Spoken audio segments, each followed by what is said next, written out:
Hello, good morning students. आप सभी का स्वागत है विशेष फिजिक्स की ऑनलाइन क्लास में। आज हम नेक्स्ट सिद्धांत पढ़ने जा रहे हैं। तो नेक्स्ट सिद्धांत सबसे पहले अपन ने फर्स्ट सिद्धांत किसका पढ़ा है? प्रति चुंबकीय पदार्थ के लिए लानवे का सिद्धांत पढ़ा था। आज अपन दूसरा सिद्धांत पढ़ने जा रहे हैं जिसमें है अनुचुंबकीय पदार्थ के लिए।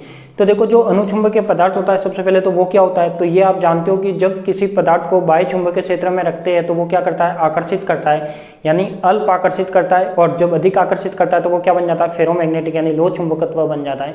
अपन अनुचुंबकत्व की बात करते हैं तो ये क्या करता है? पदार्थ को जब मैग्नेटिक फील्ड में रखते हैं तो क्या करता है? अल्प आकर्षित करता है। इसमें यदि जो जाई का मान है वो क्या है? 0 से 1 के बीच आता है। धनात्मक तो होता है बट वैल्यू क्या आती है? 1 से कम आती है। Same to same mu R आता है, चुंबकीय पारगम्यता आती है। ये सब मैं आपको लिखवा चुका हूँ। इसमें अयुग्मित इलेक्ट्रॉन की संख्या कितनी होती है? मिनिमम से मिनिमम कम से कम एक अयुग्मित इलेक्ट्रॉन होता है। उसके कारण इसमें क्या डिफाइन होता है? जब अयुग्मित इलेक्ट्रॉन है अपने पास, कोष पूर्ण रूप से भरे हुए नहीं है, यानी अनपेयर इलेक्ट्रॉन है। जब अनपेयर इलेक्ट्रॉन है तो इसमें क्या होगा? आपके पास चुंबकीय आघूर्ण उत्पन्न होगा इलेक्ट्रॉन के कक्षन या चक्रीय गति के कारण।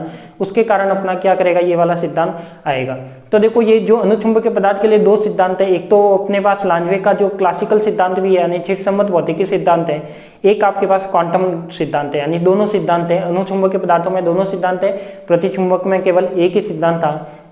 तो सबसे पहले अपन फर्स्ट सिद्धांत की बात करेंगे, इसकी किसकी? क्षीरसम्मत सिद्धांत की। तो जो आज की क्लास में अपन बात करेंगे वो किसकी करेंगे? केवल क्षीरसम्मत सिद्धांत की बात करेंगे। नेक्स्ट वाली क्लास में अपन अनुचुंबकीय पदार्थ की जो क्वांटम सिद्धांत है उसकी बात करेंगे। तो देखो, इसमें होता क्या है? लानवे का जो क्षीरसम्मत सिद्धांत है अनुचुंबकीय पदार्थ के लिए वो क्या कहता है?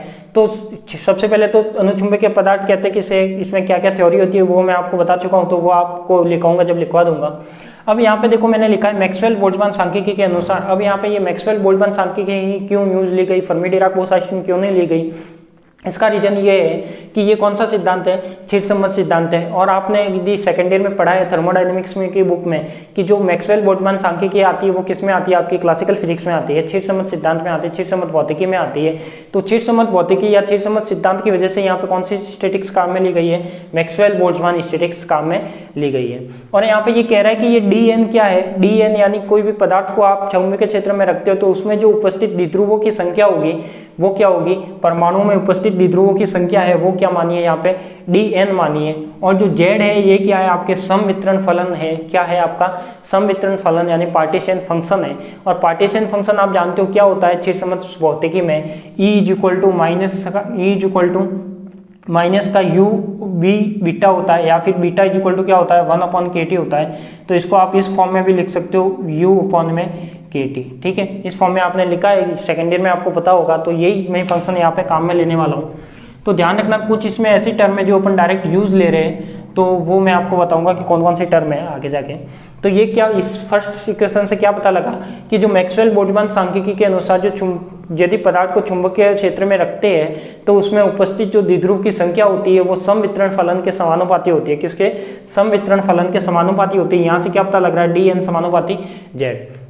अब दूसरी इक्वेशन क्या कहती है कि जो पदार्थ में उपस्थित चुंबकीय द्विध्रुव की संख्या है वो कितनी है? तो वो ये कह रहा है कि कितनी है? sin थीटा d थीटा है। वो कितनी है आपकी? sin थीटा d थीटा है। तो मैं यहाँ पे क्या करूंगा, जो आपके पास समवितरण फलन है इसके साथ मैं क्या करूंगा? मल्टीप्लाई कर दूंगा। किसका? जो द्विध्रुव की संख्या है उसका। तो आपके पास क्या आ जाएगी? टोटल जो कंप्लीट सिस्टम के लिए आ जाएगा। तो केवल अभी तो क्या माना है अपन ने?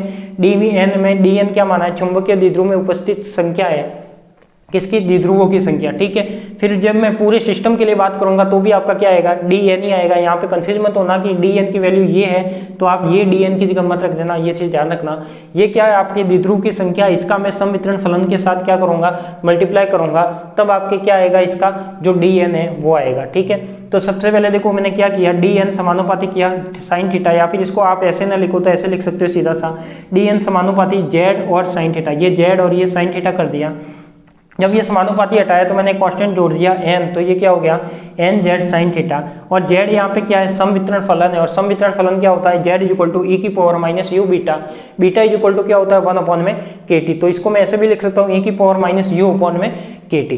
तो ये हो जाएगा आपके पास चुंबकीय द्विध्रुव आघूर्ण की स्थिति। देखो यहाँ तक तो ये तो क्या किया, केवल इसमें z की वैल्यू रखी, तो आपकी ये वाली इक्वेशन आ गई, समीकरण नंबर 3। क्या आ गई? ये वाली इक्वेशन आ गई। ठीक है, अब मैं यहाँ पे क्या करता हूँ, ये कह रहा है कि चुंबकीय द्विध्रुव आघूर्ण की स्थितिज ऊर्जा। अब ये आपने स्थितिज ऊर्जा का फॉर्मूला आपको ध्यान होना चाहिए। यदि आप इलेक्ट्रिक फील्ड की बात करते हो तो स्थितिज ऊर्जा क्या आती है? माइनस का P डॉट E आता है या नहीं आता? बताओ। आता है। तो सेम ऐसे ही कंसेप्ट में यहाँ पे क्या आ जाएगा, माइनस म्यू डॉट बी आएगा किसके लिए, मैग्नेटिक फील्ड के लिए। तो ये क्या आ गया आपका म्यू डॉट बी था, तो बी डॉट बी की जगह क्या आ गया आपका कॉस थीटा, और माइनस जो था वो था, यानी ये इलेक्ट्रिक फील्ड के लिए आता है, ये मैग्नेटिक फील्ड के लिए आता है। पोटेंशियल एनर्जी जब क्या लिखते हो अपन, इसकी स्थिति किस फॉर्म में लिखेंगे, मैग्नेटिक फील्ड के लिए तो इस फॉर्म में लिखेंगे। तो ये क्या हो गया आपके पास, u is equal to minus का म्यू बी कॉस थीटा। अब मैं क्या करता हूँ, जो u की वैल्यू है वो मैं वैल्यू कहाँ रख देता हूँ, इस वाली इक्वेशन में, समीकरण 3 में। समीकरण मैंने 3 इसको दिया था, तो समीकरण 3 इसको दे दो। ये वाली वैल्यू मैं समीकरण 4 से कहाँ रखूंगा, समीकरण 3 में, यानी 4 से 3 में जब मैं ये वैल्यू रखूंगा तो देखो ये क्या आएगा, n ऐसे का ऐसे रख दिया, ये क्या है आपका e है तो e ऐसे का ऐसे, ये क्या था माइनस का म्यू बी ओपन में kt, तो ये क्या था u बी ओपन में कॉस थीटा, और ये माइनस माइनस क्या हो जाएगा प्लस, और ये क्या आ जाएगा आपके पास u की जगह क्या आ जाएगा, सॉरी u की जगह म्यू आ जाएगा। तो ये क्या हो गया, म्यू बी कॉस थीटा, क्या हो गया आपके पास, म्यू बी कॉस थीटा अपन में kt हो गया, क्या हो गया, म्यू बी कॉस थीटा अपन में kt, और साइन थीटा डी थीटा ऐसे का ऐसे ही था ही जो वो मैंने लिखा है। तो यहाँ पे आप लिख सकते हो, साइन थीटा डी थीटा नहीं लिखा तो यहाँ भी आप लिख सकते हो, ठीक है। तो ये क्या हो गया आपके पास, ये वाली टर्म हो गई समीकरण नंबर 5, ठीक है। तो ये क्या आ गया, N E minus minus plus हो गया, mu B cos theta kt और साइन थीटा डी थीटा। अब मैं क्या करता हूँ, यदि कोई भी जो म्यू है, म्यू आपका क्या है यहाँ पे बताओ, म्यू की क्या है यहाँ पे बताओ जल्दी से, म्यू आपका क्या है, चुंबकीय आघूर्ण है एक तरह से। तो उसको मैंने क्या लिख दिया कि जो इसकी यदि मैं क्या करता हूँ, इसको डिफाइन करता हूँ औसत की परिभाषा से। अब ये आपको ध्यान रखना होगा कि ये इसी टर्म से क्यों किया और किसी टर्म से क्यों नहीं किया। तो ये क्या बात कर रहा है, कोई जैसे आपने हाइड्रोजन एटम पढ़ा होगा, तो हाइड्रोजन एटम में अपन कोई भी रेडियस लेते हैं तो उसका औसत किस फॉर्म में आता है, साइन या कॉस की फॉर्म में आता है। सेम उसी कंसेप्ट में अपने पास ये आ रहा है mu cos theta D N, यानी इसमें क्या है, जो उपस्थित टोटल पार्टिकल की संख्या होगी वो तो कितनी हो जाएगी, इंटीग्रेशन डी एन, और जो उपस्थित संख्या है वो कितनी हो जाएगी, integration mu cos theta N. ये एक स्टेट की बात कर रहा है, ये कंप्लीट के लिए बात कर रहा है, ठीक है। तो ये जो कंप्लीट है वो नीचे आएगा, जो स्टेट के लिए वो ऊपर आएगा। तो ये क्या आ गया, mu cos theta N D N और डी एन। अब इसकी में लिमिट कहाँ से कहाँ तक होगी, जो कॉस थीटा आया तो इसकी लिमिट कहाँ से कहाँ तक, 0 से पाई तक, कहाँ से 0 से पाई तक, ये चीज़ ध्यान रखना। तो देखो म्यू ऐसे का ऐसे रख दिया, कॉस थीटा ऐसे का ऐसे रख दिया, ये डी एन था, तो डी एन की वैल्यू मैंने कहाँ से रखी, समीकरण 5 से। तो डी एन का मान कहाँ से रखा मैंने, समीकरण 5 से। तो ये आपकी ये वाली वैल्यू आ जाएगी, ठीक है। अब मैं क्या करता हूँ, देखो यहाँ पे जो म्यू बी, ये वाला जो म्यू बी था, ये म्यू बी को मैंने कहाँ रखा, ये भी नीचे म्यू बी है। तो म्यू बी को मैंने क्या किया, जो म्यू बी ओपन में kt था उसको मैंने क्या माना x, उसको मैंने क्या मान लिया x। तो इसको सॉल्व करने के लिए, इजीली सॉल्व करने के लिए क्या माना x। तो ये क्या हो गया, देखो 0 से पाई, ये म्यू ऐसे का ऐसे, कॉस थीटा ऐसे का ऐसे, ये n ऐसे का ऐसे, e की जगह क्या आ गया, म्यू बाई kt क्या माना, x कॉस थीटा। तो ये आपका क्या आ गया, x कॉस थीटा। और जो साइन थीटा डी थीटा है वो ध्यान रखना एक्सपोनेंशियल में नहीं है, वो वापस नीचे है। तो ये क्या आ जाएगा, साइन थीटा डी थीटा। तो ये टर्म आ गई। और जो नीचे वाली टर्म थी इसमें भी सब म्यू बी ओपन में kt क्या हो जाएगा आपका x, तो ये x हो गया, बाकी सब वो की वो टर्म। अब मैंने क्या किया, इसको सॉल्व करने के लिए इसको मैंने i माना, क्या माना, इसको मैंने i माना। तो ये क्या हो जाएगा, 0 से पाई e की पावर x और साइन थीटा डी थीटा है, क्या है, e की power x sine theta D theta. जब मैं इसका क्या करता हूँ, डिफरेंशियल करता हूँ, तो इंटीग्रेशन करके क्या आ जाएगा, x के रेस्पेक्ट में, तो कॉस थीटा आ गई, e की पावर x कॉस थीटा और साइन थीटा डी थीटा ऐसे का ऐसे। अब मैं क्या इसको ऐसे रख सकता हूँ, क्या ये क्या है आपका म्यू है, ये आपका क्या है म्यू, यानी देखो अपन ने म्यू क्या था, ये वाली इक्वेशन थी, यदि यहाँ पे क्या रखा, देखो यहाँ पे क्या था, 0 से pi mu cos theta n e की power x sine theta D theta, और डी आई अपन में क्या आया, देखो ये वाली टर्म अपनी आ रही है कॉस थीटा ई की power x sine theta D theta, यानी ये वाली टर्म अपनी कंप्लीट आ रही है यहाँ से, ये वाली टर्म है आपकी यहाँ से आ रही है। तो क्या मैं इसको यहाँ से रख सकता हूँ क्या, तो ये क्या आएगा, देखो d I by d x आ जाएगा, ये म्यू का म्यू आ जाएगा, क्या आ जाएगा, म्यू का म्यू आ जाएगा, और साथ में क्या आ जाएगा, अपॉन में जो ये कंप्लीट आई था तो इसको मैंने मान लिया था आई एन के अलावा। तो ये देखो एन से आप एन यहाँ से काट भी सकते हो यदि दिक्कत हो रही हो तो एन से एन हटाने के बाद क्या बचा, ये आई बचा, तो ये आई नीचे रख दिया क्या। और ये ध्यान रखना कि ये इंटीग्रेशन के साथ ही आएगा, क्या आएगा, इंटीग्रेशन के साथ ही मैंने एक्सपोनेंशियल की टर्म को क्या कर दिया, मल्टीप्लाई कर दिया। तो ये हो जाएगा आपके पास, क्या हो जाएगा, अब इसमें डबल इंटीग्रेशन तो नहीं बन जाएगा ना, इंटीग्रेशन लगाए तो डी आई अपन में डी एक्स, ये क्या है, डी आई अपन में डी एक्स नहीं बनेगा। तो ये क्या आ जाएगा आपके पास, ये जो टर्म आ जाएगी वो क्या आ जाएगी, म्यू अपॉन में आई, ये कंप्लीट आई, ये म्यू, और जो डी आई अपन में डी एक्स आया वो क्या आया, कंप्लीट ये वाली टर्म आई, म्यू के साथ जो डी आई अपन में ये कंप्लीट क्या है आपकी डी आई अपॉन में डी एक्स है और इसके साथ क्या आपका इंटीग्रेशन है तो वो भी मैंने इसके साथ इंक्लूड कर लिया। तो ये क्या आ जाएगा म्यू अपॉन में आई डी आई अपॉन में डी एक्स आ जाएगा। फिर क्या किया मैंने आई इज इक्वल टू, आप जानते हो इस आई को अब मैं सॉल्व करने जा रहा हूँ, जो ये आई माना था इसको सॉल्व कर रहा हूँ। तो देखो 0 से पाई ई की power x cos theta sine theta D theta integration करना है और आप कॉस थीटा की लिमिट जानते हो, कॉस 0 क्या देता है 0 देता है, आगे जाके वो -1 देता है। तो लिमिट क्या हो जाएगी बताओ +1 से, यानी 0 पे +1 तो +1 से लेकर -1 लिमिट होगी कॉस थीटा की। तो ये हो जाएगा कॉस थीटा की लिमिट +1 टू -1 लिख ली। अब देखो कॉस थीटा को मैंने क्या मान लिया t मान लिया, तो कॉस थीटा को t माना तो ये क्या हो गया माइनस का sine theta D theta is equal to कितना हो जाएगा आपका dt हो जाएगा, कितना हो जाएगा dt। और इसको मैंने इंटीग्रेशन किया तो +1 से -1 हो गया। ये क्या आ गया आपका माइनस का e। अब देखो यहाँ पे ये माइनस का e कैसे आया, यहाँ पे क्या था आपका आई था तो कॉस थीटा का माना है टी, तो ई की पावर एक्स टी तो हो गया, ठीक है ई की पावर एक्स टी हो गया। साइन थीटा डी थीटा क्या आया था माइनस का sine theta D theta equal to minus का डी टी था, तो ये यदि उधर भेजते हो तो डी टी माइनस में आएगा, तो ये माइनस का आ गया बाहर आ गया। लिमिट क्या +1 से लेकर -1। तो ये क्या देखो इसका इंटीग्रेशन किया तो ये x का जाएगा नीचे जाएगा, तो e की पावर एक्स टी अपॉन में x नीचे आ गया। लिमिट क्या +1 से -1। अब ध्यान रखना यहाँ पे ये माइनस है, क्या इस माइनस को हटा के मैं लिमिट को उल्टा कर दूं क्या, या फिर आप लिमिट रख के माइनस को एक बार वापस कॉमन ले लेना तो सॉल्व हो जाएगा। तो मैंने क्या किया इस माइनस को हटाने के लिए लिमिट को इंटरचेंज कर दिया, या फिर आप ये लिमिट रख के माइनस कॉमन ले लेना, एक ही बात है। तो ये हो जाएगा आपके पास, देखो ये जो x था इसको मैं ले आया x की पावर इनवर्स में। अब लिमिट लगाओगे तो क्या आएगी, अपर लिमिट क्या आती है आपके पास। अब देखो यहाँ तो लिमिट जब लिमिट इंटरचेंज हो गई तो ये माइनस हट गया, तो अपर लिमिट ये बन गई +1 बन गई, अपर लिमिट क्या बनी +1 और -1। तो e की पावर x आ जाएगा, t की रेस्पेक्ट में इंटीग्रेशन हुआ है तो क्या रखेंगे t की लिमिट रखेंगे, तो e की पावर +t यानी x माइनस e की पावर -x। अब मैं इसको यदि नीचे ले जाके रखूँ तो वापस यही होगा, तो ये आपका क्या आ गया एक तरह से i आ गया। अब मुझे क्या निकालना है यहाँ पे डी आई अपन डी एक्स, क्योंकि मेरे पास जो इक्वेशन आ रही थी वो ये आ रही थी। जब आपका इंटीग्रेशन से आई आ गया, आई निकालने के बाद अपन को क्या चाहिए डी आई अपन में डी एक्स। तो मैंने क्या निकाला डी आई अपन में डी एक्स, यू भी से अवकलन करूंगा तो देखो ये वाला किया, ये x एक बार के लिए नीचे भेज दो तो इसका अवकलन हो गया, कोई भी इफेक्ट नहीं आएगा, तो ये ऐसे का ऐसे रह गया। नीचे क्या हुआ x ऐसे का ऐसे, इसका अवकलन कर दिया, ठीक है। फिर ये बीच में क्या आ गया माइनस। अब मैं क्या करूंगा ये टर्म तो ऐसे की ऐसे x का अवकलन करूंगा तो देखो x का अवकलन क्या होगा माइनस आगे आएगा और ये क्या हो जाएगा माइनस का स्क्वायर हो जाएगा। तो अब जब इसका आप अवकलन करोगे डी आई अपन में डी एक्स, इसको थोड़ा सा एक्सप्लेन करना, मैंने एक टर्म खा के लिखी है, क्योंकि इसमें क्या जब आप इंटीग्रेशन करोगे डिफरेंशियल करोगे तो ये नीचे है e की पावर x e की पावर -x अपॉन में क्या है x। तो जब इसका इंटीग्रेशन डिफरेंशियल करोगे तो ये तो ऐसे का ऐसे ही आएगा, कोई भी इफेक्ट नहीं आएगा।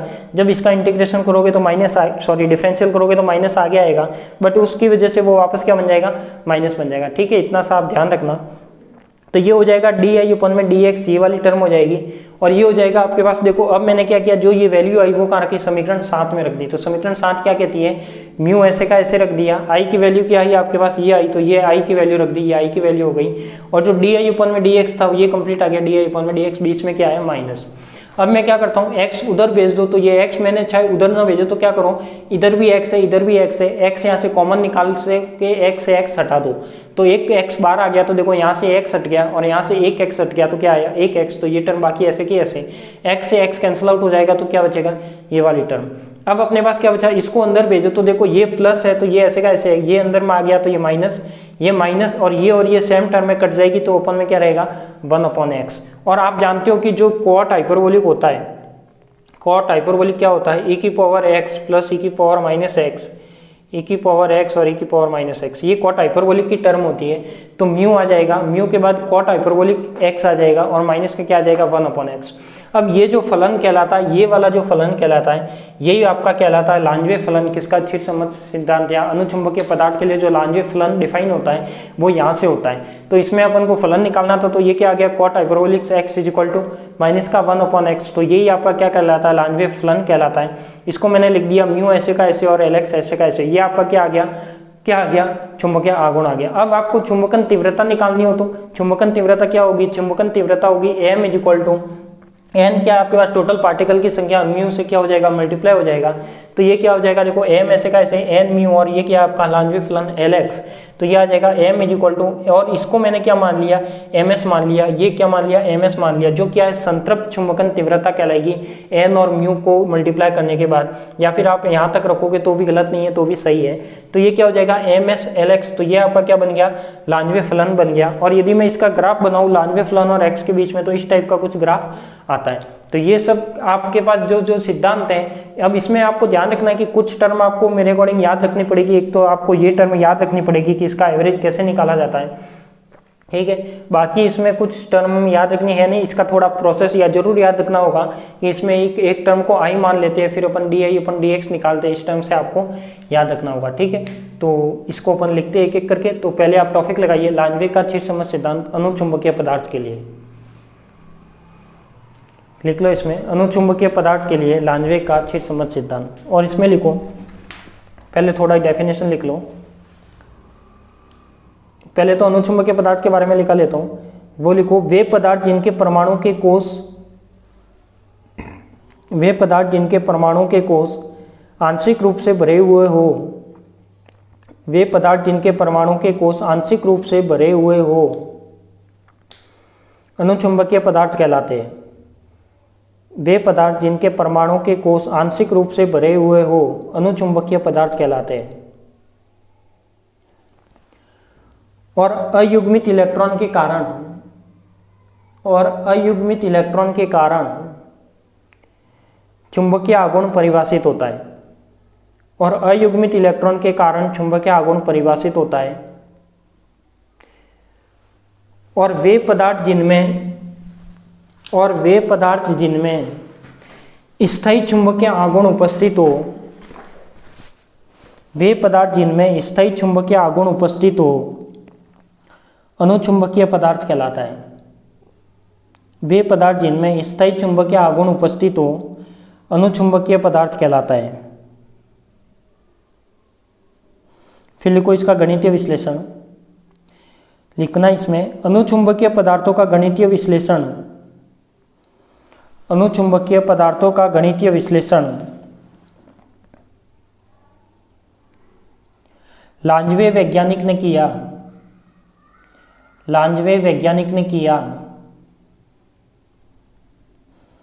अनुचुंबकीय पदार्थों का गणितीय विश्लेषण लांजवे वैज्ञानिक ने किया। और लांजवे ने अनुचुंबकीय पदार्थों का गणितीय विश्लेषण दो प्रकार से किया है। और लांजवे ने अनुचुंबकीय पदार्थों का गणितीय विश्लेषण दो प्रकार से किया है। फर्स्ट लांजवे का क्षीर समझ सिद्धांत और सेकंड लांजवे का क्वांटम सिद्धांत। फर्स्ट लिखना लांजवे का क्षीर समझ सिद्धांत और सेकंड लिखना लांजवे का क्वांटम सिद्धांत। अब वापस फर्स्ट लगाओ लांजवे का क्षीर समझ सिद्धांत। अब वापस फर्स्ट लगाओ लांजवे का क्षीर समझ सिद्धांत। इसमें लिखो हम जानते हैं कि क्षीर समझ भौतिकी को मैक्सवेल बोल्ट्जमान सांख्यिकी के द्वारा समझाया जाता है। हम जानते हैं कि क्षीर समझ भौतिकी को मैक्सवेल बोल्ट्जमान सांख्यिकी के द्वारा समझाया जाता है। और मैक्सवेल बोल्ट्जमान सांख्यिकी का संवितरण फलन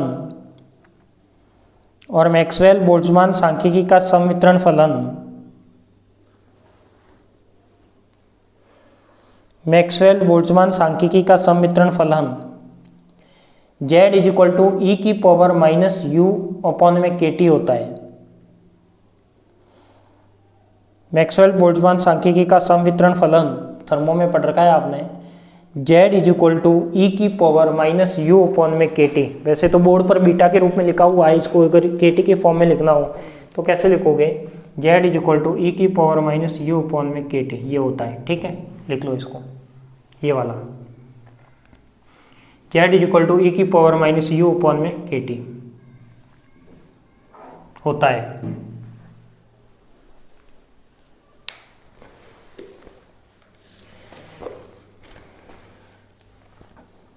जहां पर u इज इक्वल टू ऊर्जा है,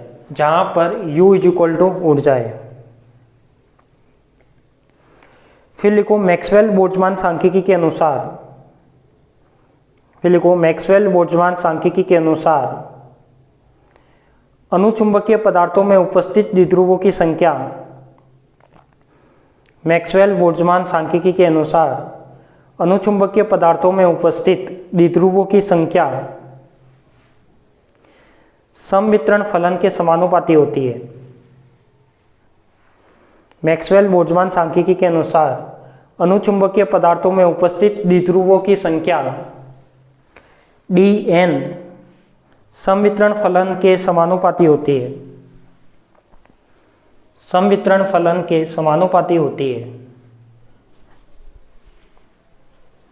लिख लेना समीकरण नंबर फर्स्ट dn समानुपाती z, ये वाला लिख लो, dn समानुपाती z, फर्स्ट समीकरण ही लिखना केवल।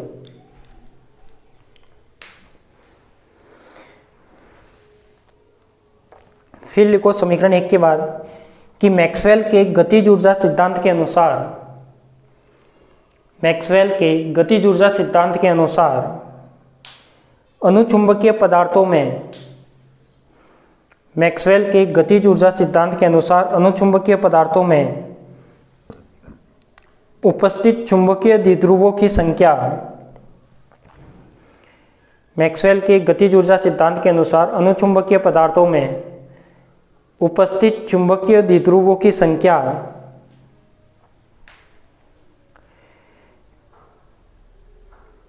उपस्थित चुंबकीय द्विध्रुवों की संख्या dn sign theta D theta के समानुपाती होती है। साइन थीटा डी थीटा के समानुपाती होती है। और ये जो समीकरण 3 लिखी है यहाँ तक लिखो आप, समीकरण 3 तक मैंने रेड पेन से मार्कर कर दिया है, समीकरण 3 तक लिखो।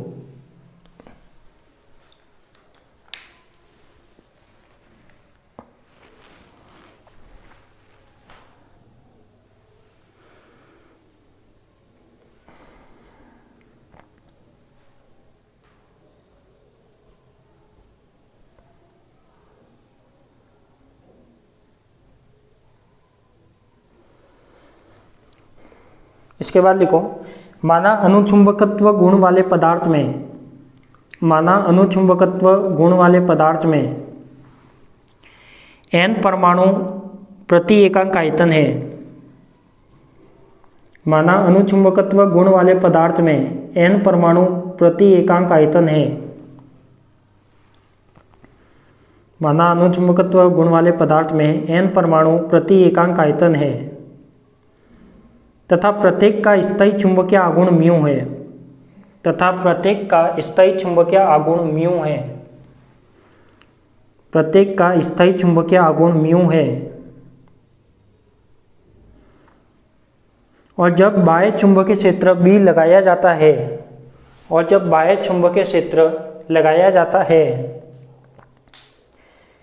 तो इससे थीटा कोण बनाते हुए, जब बाह्य चुंबकीय क्षेत्र B लगाया जाता है तो इससे थीटा कोण बनाते हुए, तो इससे थीटा कोण बनाते हुए परमाणु के चुंबकीय द्विध्रुव की स्थितिज ऊर्जा, परमाणु के चुंबकीय द्विध्रुव की स्थितिज ऊर्जा U माइनस का म्यू डॉट बी होती है। ये वाला लिखना, U is equal to minus का mu dot B, U is equal to mu dot B minus में, ठीक है, ये वाला लिखना। इसके बाद जो मैंने लिखा है वो लिखो बोर्ड पर, क्या लिखा है देखो बोर्ड पे, यहाँ से लिखना स्टार्ट करो समीकरण नंबर 4 से। और कहाँ तक लिखोगे, लांजवे फलन तक। यहाँ से स्टार्ट कीजिए, यहाँ से लेकर ये कंप्लीट लिखना है और आप आ जाओ डायरेक्ट यहाँ तक आ जाओ, मतलब समीकरण नंबर 8 तक आ जाओ।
लिख लिया होगा समीकरण 8 तक।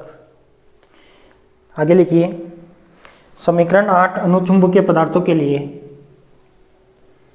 समीकरण 8 अनुचुंबकीय पदार्थों के लिए लांजवे फलन को परिभाषित करता है। समीकरण 8 अनुचुंबकीय पदार्थों के लिए लांजवे फलन को परिभाषित करता है, जो कि चिरसम्मत भौतिकी का आधार है। जो कि चिरसम्मत भौतिकी का आधार है। जो कि चिरसम्मत भौतिकी का आधार है। हम जानते हैं कि चुंबकन तीव्रता की परिभाषा से हम जानते हैं कि चुंबकन तीव्रता की परिभाषा से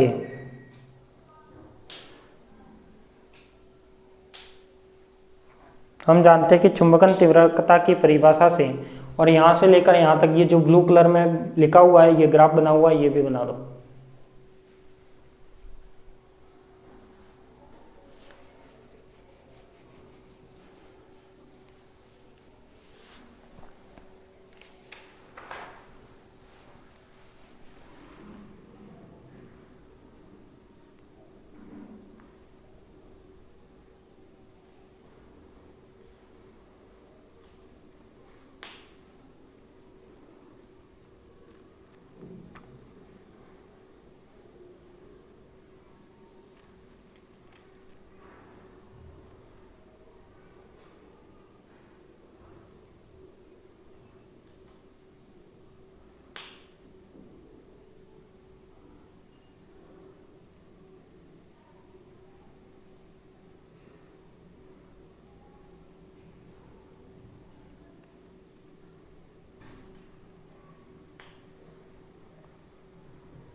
लिख दिया।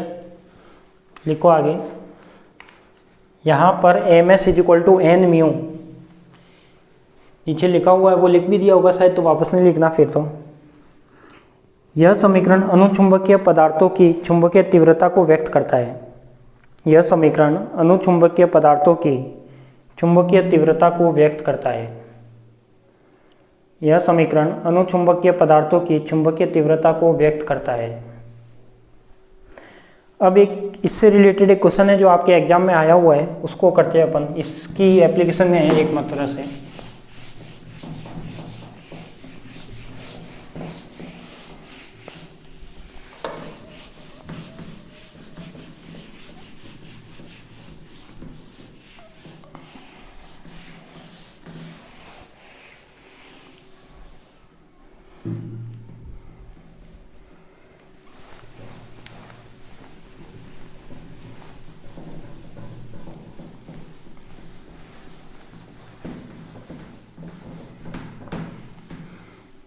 लिखिए क्वेश्चन, लिखिए नेक्स्ट। इसके आगे का ही है, इसकी एक एप्लीकेशन है, वो लिखिए, आपके एग्जाम में आया हुआ है। अनुचुंबकीय पदार्थ के लिए क्वेश्चन करके लिखो। अनुचुंबकीय पदार्थ के लिए चिरसम्मत सिद्धांत के द्वारा अनुचुंबकीय पदार्थ के लिए चिरसम्मत सिद्धांत के द्वारा चिरसम्मत सिद्धांत के द्वारा क्यूरी नियम को सिद्ध करो। क्यूरी नियम को सिद्ध करो और लांजवे सिद्धांत का प्रयोग करते हुए ऐसे लिखना, लांजवे सिद्धांत का प्रयोग करते हुए क्यूरी नियम को सिद्ध करो। और उसने ऐसा कोई फंक्शन भी दे रखा है c/t। ये वाला आपको क्या करना है, प्रूफ करना है। किससे? अनुचुंबकीय पदार्थ के जो एप्लीकेशन है, जो इसकी तीव्रता है, उसकी सहायता से इसको क्या करना है, प्रूफ करना है। तो अपन इसकी ट्राई करते हैं एक बार कि कैसे प्रूफ होता है। कि अनुचुंबकीय पदार्थ के लिए क्या पूछ रहा है, अनुचुंबकीय पदार्थ के लिए क्यूरी नियम को सिद्ध करो। और क्यूरी नियम वैसे तो क्या आता है, c/t - का TC आता है, बट यहाँ पे इसने c/t दे रखा है, तो ये आता या नहीं आता उसकी बात करते हैं।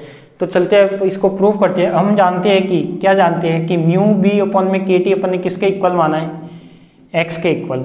यदि मैं इसको ऐसे मानूं कि यहाँ पर T क्या करूँ, हाई टेम्परेचर कर दूँ, T उच्च ताप हो, T क्या हो, उच्च ताप हो, तो क्या मैं इसको ऐसे लिख सकता हूँ, क्या 1?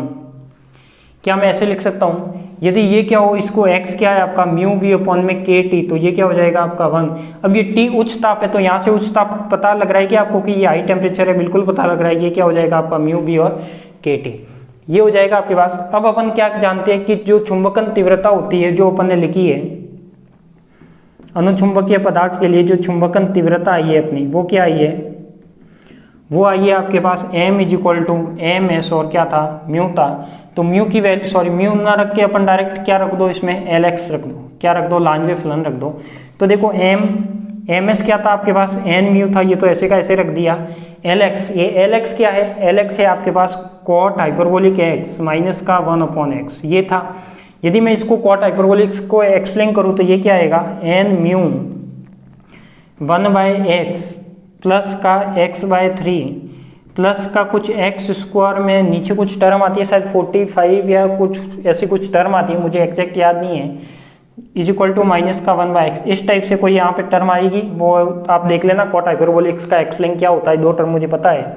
तो ये क्या होगा, देखो इसमें 1/x से 1/x क्या होगी, कट जाएगी, और उच्च घात को क्या मानेंगे यहाँ पे, नगण्य मानेंगे, कोई काम नहीं आएगी यहाँ पे।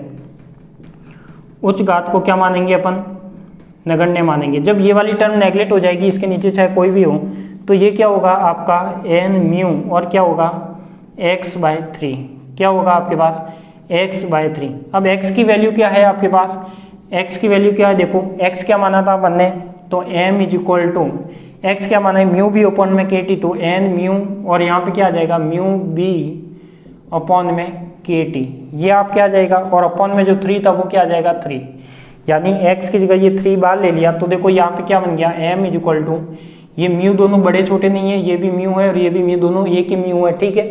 तो ये क्या हो जाएगा आपका n mu square b upon में 3kt, क्या हो जाएगा 3kt, ये आपका क्या बन गया, m बन गया। अब आप जानते हैं आपको क्या प्रूफ करना था, बताओ आपको यहाँ पे प्रूफ क्या करना था, प्रूफ करना है अपन को क्या, जाई। अब जाई कैसे प्रूफ करोगे, तो जाई का फॉर्मूला यहाँ पे आप डिफाइन करते हो तो ये आएगा म्यू नॉट बी अपॉन में एम, किसका, चुंबकीय प्रवृत्ति की परिभाषा से। m/h होता है, h को यदि मैं b में कन्वर्ट करूंगा तो यही आएगा आपका म्यू नॉट अपॉन में b।